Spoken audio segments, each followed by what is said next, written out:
people who are in the longer journeys, because you've got more debt, you have to create milestones to just take a second of a breather. Yeah. And even if that's just like pulling back on one of the side hustles, just for a moment, you don't have to spend money, but just give yourself a moment to celebrate. Yeah. Hey guys, welcome to this episode of the Rachel Cruz Show podcast. I'm so glad that you're here. So in this podcast, we're going to talk about some of my personal spending habits and how one of our Ramsey personalities, Jade Warshaw, paid off 6 figures of debt. That's right.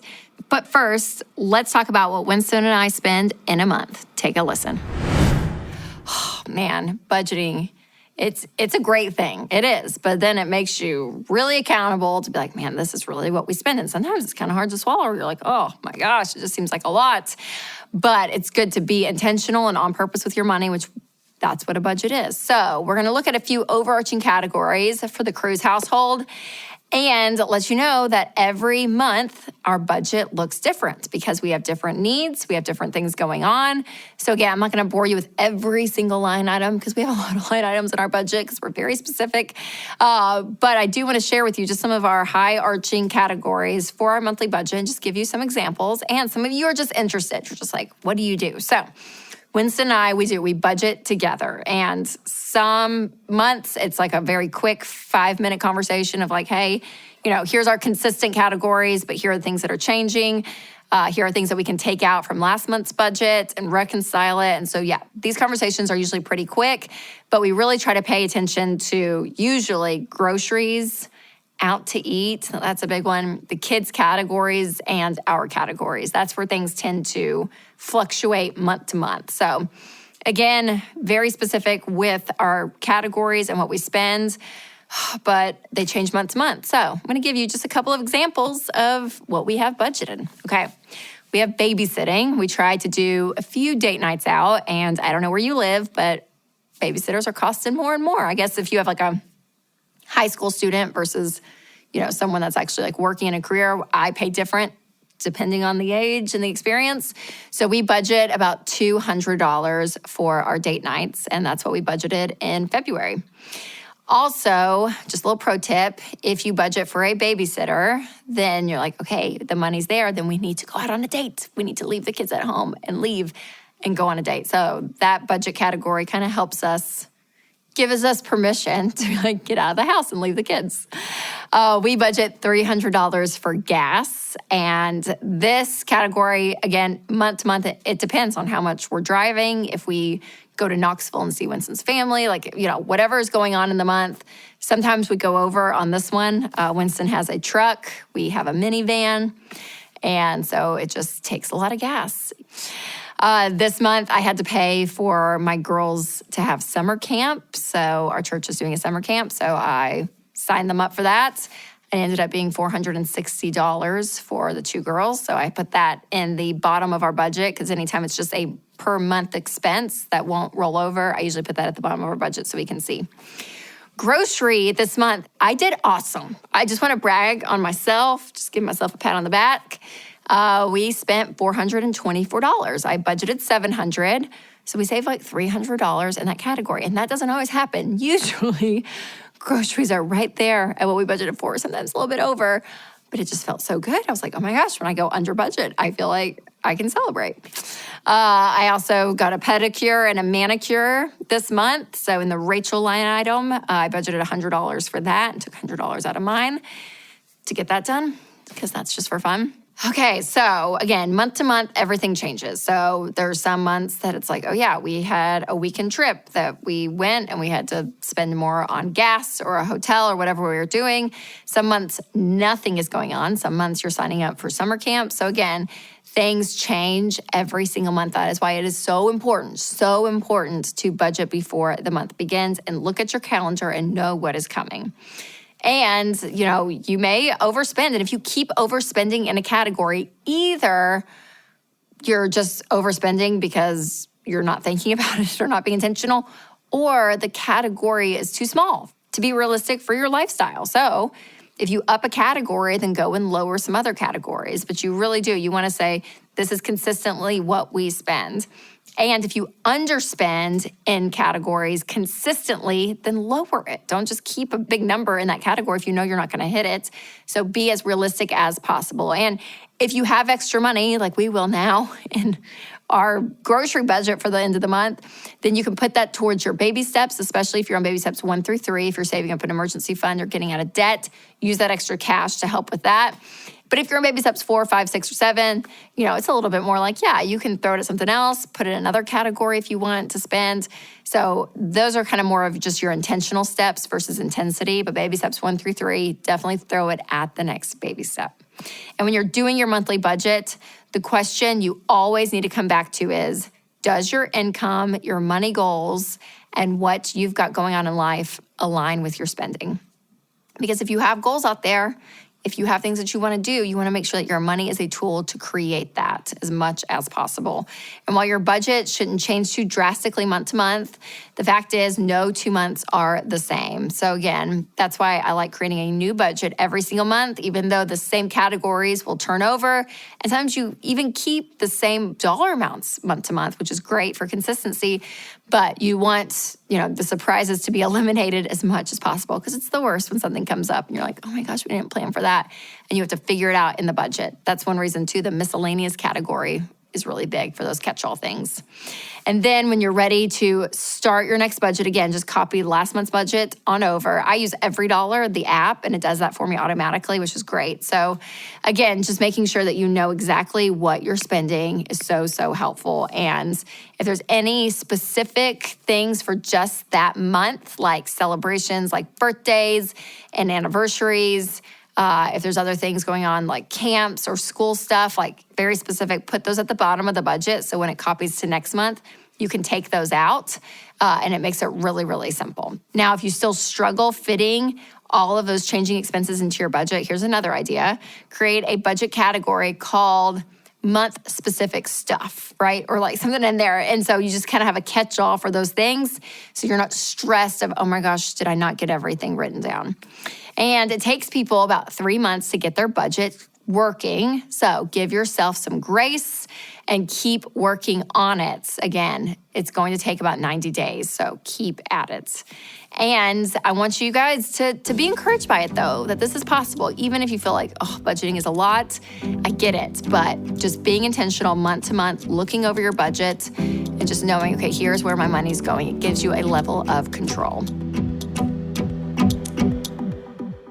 Hey guys, it's Rachel. If healthcare costs are increasing while your available choices are decreasing, check out Christian Healthcare Ministries. CHM is a biblically based health cost-sharing ministry, and it's an affordable alternative to health insurance. Find out more at chministries.org/budget. That's chministries.org/budget.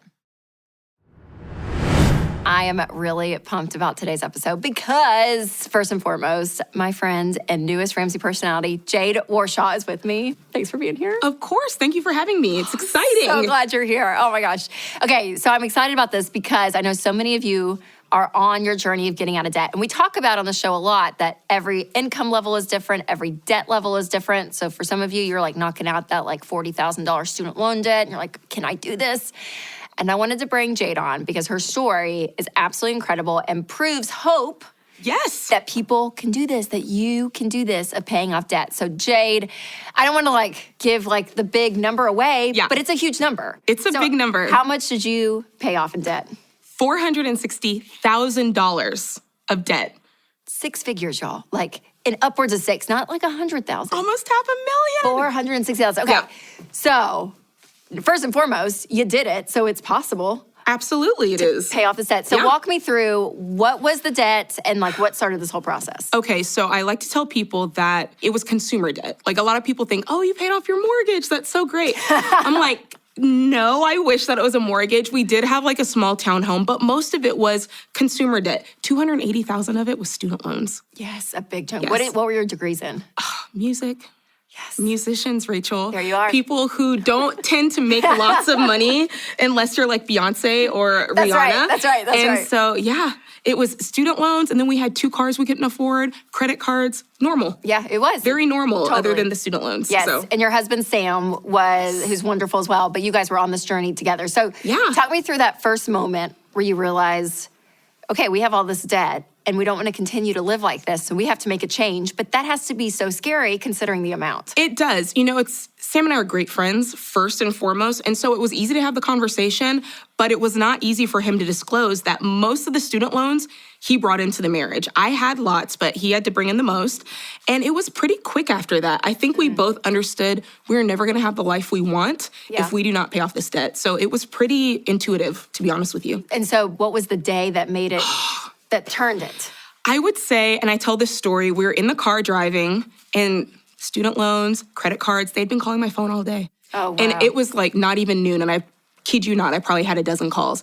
And I was like, Sam, pull the car over. Like, pull the car over. We pulled the car over in like this back alley behind a bank, ironically enough. And we were just crying. And I was like, we're never going to have the life we want. Like, we're never going to have children. We're never going to have this. Like, I was just letting it all go. He was like, Jade, we can get through this. We're going to get through this. And that just really turned it for us, that it's like, okay, do or die. We must pay off this debt. And so what caused you to do the Ramsey plan versus like working just your way out? I heard Dave long ago, like so many people did. I heard him on the radio and I just put it on the back shelf. And this was time. I said, I think this guy Dave that I heard on the radio, I think we need to do it.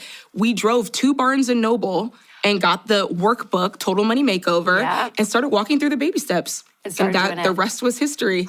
Okay, so I love that picture of you guys in the car. And you are upset, you're emotional and crying. Yeah. So for you, what was that deep emotion that it was triggering in you? Because there's a lot of, women watching the show, married, single moms, ones without kids. But like, there's that feeling that everyone has. Yeah. What was that emotion? Was it fear? Was it sadness? Like, what was it? It was a frustration. It was an incongruency because I'm a Christian person by faith, and I'd always heard the scripture, I've come that they may have life and life to the full, and that they'll have a rich and satisfying life. I was like, my life is not rich or satisfying, and it is not to the fullest.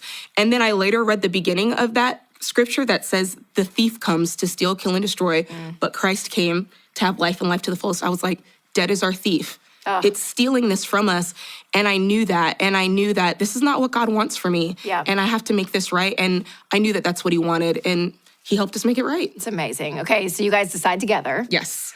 We're going to do this. So what did that journey from that point on look like? Like, what were the first couple of things you guys did? Was it to disclose all the debt? Like, did you even know how much debt you guys had? Not at the time. Okay. We knew some of it, but with student loans, and there were so many of them, it's constantly changing because of the interest. Yes. So it was getting those numbers, logging on, and then creating a budget, Rachel. Yeah. The budget. We did not have one before then. Started working the budget, and then it was like, okay, we're not making enough money. So we had to get side hustles. Please ask me about my side hustles. I was going to say, tell me about your side hustles. Oh my gosh, the side hustles. We did everything because we were still trying to find our footing as musicians, right? So not making a ton there, but we did everything. I sold cupcakes. We trained dogs. My husband learned how to train dogs. I did that with him. I worked at a vinyl tent company, vinyl letters, tent, putting tent on windows and installing vinyl letters on like those big work trucks. Yep. My knuckles were ashy, Rachel. I was working.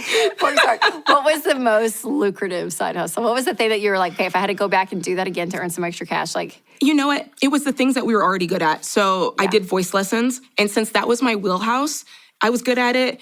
Naturally made more money at it. And so that's why I tell people, if you're side hustling, try to pick something you already are great at, you already love doing, and it's just kind of an offshoot of what you're currently doing. Yes. I was already performing, so doing that made perfect sense, and I had a lot of clients because of that. Yeah, that's so good. Okay, and how long was the journey from beginning to end? 7.5 years. 7.5 years. 7.5 years, all of 7.5 years, because that first year we kind of piddled around.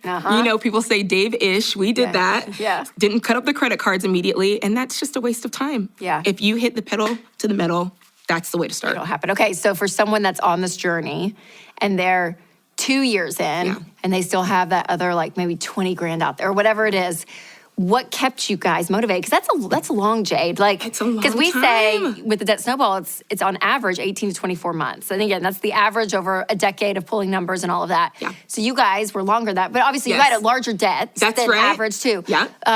But what kept you going in that process? Like I said before, I knew that this was God's plan. He wanted us to have this life, the borrower, slave to the lender. And I knew that. And I knew that if we just worked this plan, I listened to the Ramsey show every single day during that time to stay motivated. And I would say that to people, be around the community. Like if you're in FPU, if you're working the baby steps, stay connected to that community because that's what keeps you going. Hearing people do debt-free screams every single day. Yes. We can do this. Okay, that's good. So you've said, not to use your words now, but on this process, there were a couple of really helpful things. Yes. One was the budget. Yes. You said that. One is community and encouragement. What are maybe two other things would you encourage people to do? Well, if you're married, you've got to keep the lines of communication open. That's a big one. And you've got to find ways to celebrate.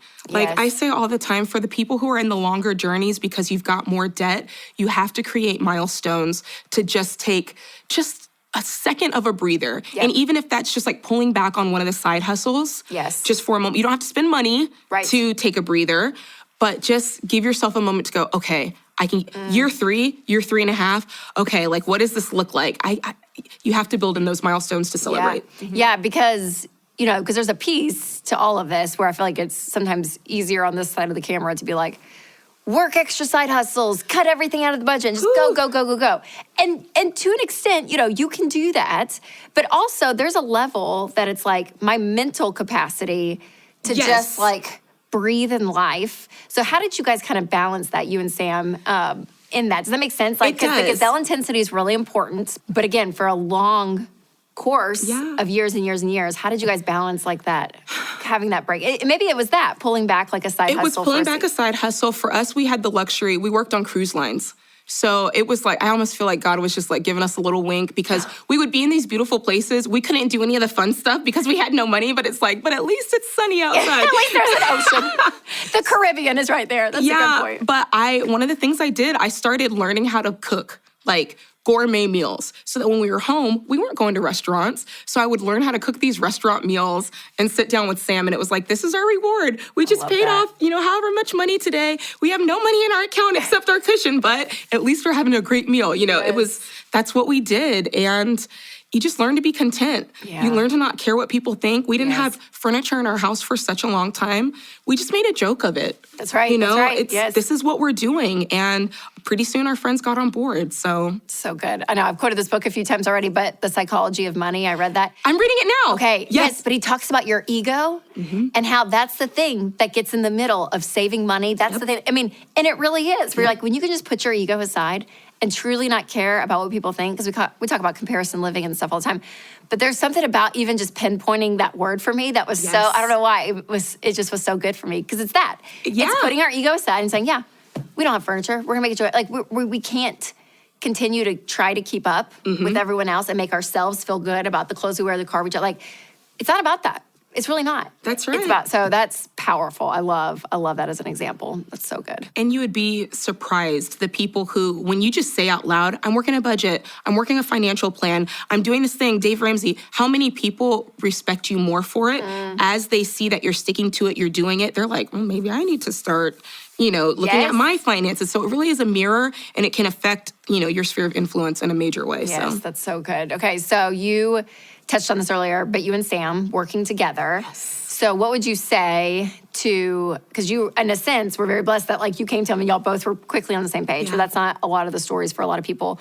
What were a couple of things that you saw in you guys working together that maybe can be encouragement to someone who's working this plan with a spouse who might be a little reluctant? I think that the biggest thing I call it a vocab rehab. I say you can't say words like his debt and my debt and your money. It has to be we and ours. And I think if you start using those words, they're a lot more loving, number one, and it indicates that we're in this together. Yep. And two, just don't say things that are going to make the other person feel shameful. Yes. If Sam told me he had this debt, I could have totally shamed him. How could you spend that on college? But instead I was like, all right.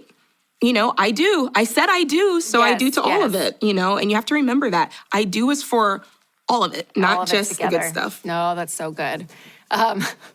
My therapist last week said Yes, come on, therapy. about marriage though, but it's in the same vein when you said that, because I was like, God, that's so true. We were talking about how anger is kind of like the fun emotion, because you're like adrenaline's going and you can like, you're like, blah, blah, blah. And while that's there, usually it's paired with something deeper. There's something else going on. And so how the door of anger is really hard for your spouse to walk through, but it's much easier to walk through when you say like, God, I'm just so scared. Yes. Or like, I'm just so sad that there's other ways to approach the conversation, even though there might be some anger and you might be like, but to try to dig for yourself, kind of dig in and say, okay, what really is going on? What am I feeling?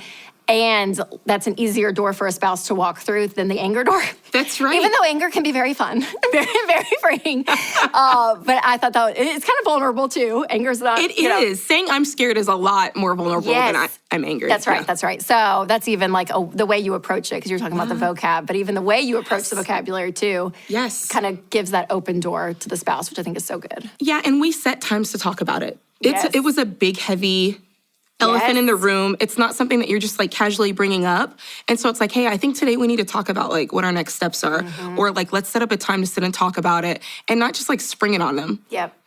So all of that is helpful. That's so great. Oh, well, you guys have done an incredible job, Jade. Thank you. I mean, it really is. I mean, their story and even more detail, because I'm sure I'm going to be having you on much more in the future. But Let's do it. Thank you so amazing. much for having me. Okay, so where can everyone find you? Yes, find me on social media. Right now, you can find me at Jade Warshaw, and soon you'll be able to find me at jadewarshaw.com. So that's great. I know, and all her stuff, you guys, with food, her Instagram is so good. Like the way you break everything down, like even just meal-wise, I'm like, thank you. It's so good, Jade. It's so good. So yeah, make sure to check out everything Jade is doing. You've really walked it out, and you guys did it, and it's just so inspiring. So I so appreciate you coming on, sharing your story, and it's like, it's amazing.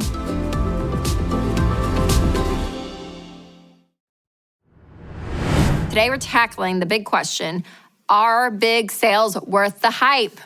You know the drill. You see a big sale that's announced, and it brings up a lot of emotion, a lot of excitement, even a little bit of stress, because you're like, oh my gosh, I kind of want to buy all this stuff.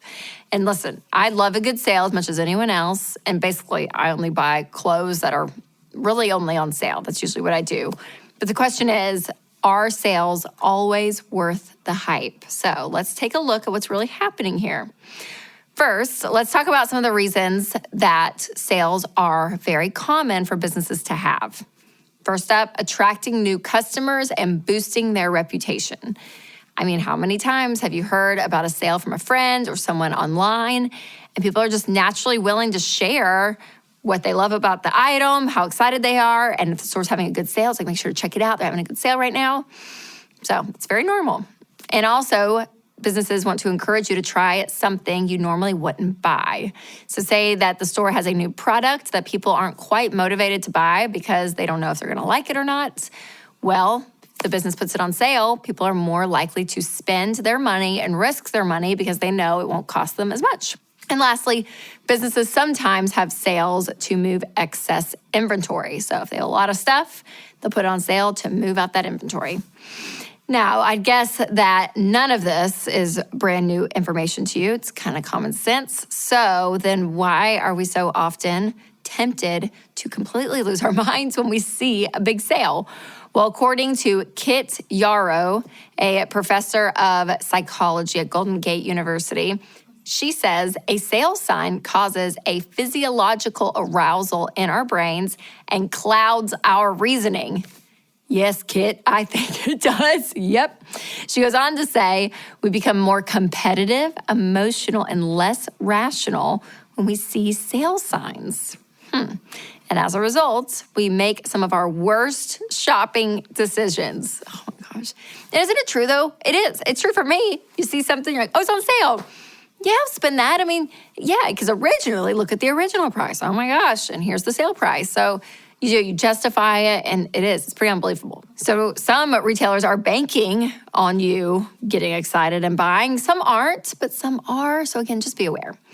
Now, I've also got a fascinating study from an independent nonprofit advocacy group called Consumers Checkbook. And in it, Checkbook looks at major retailers and whether or not the sales they market are actually legit.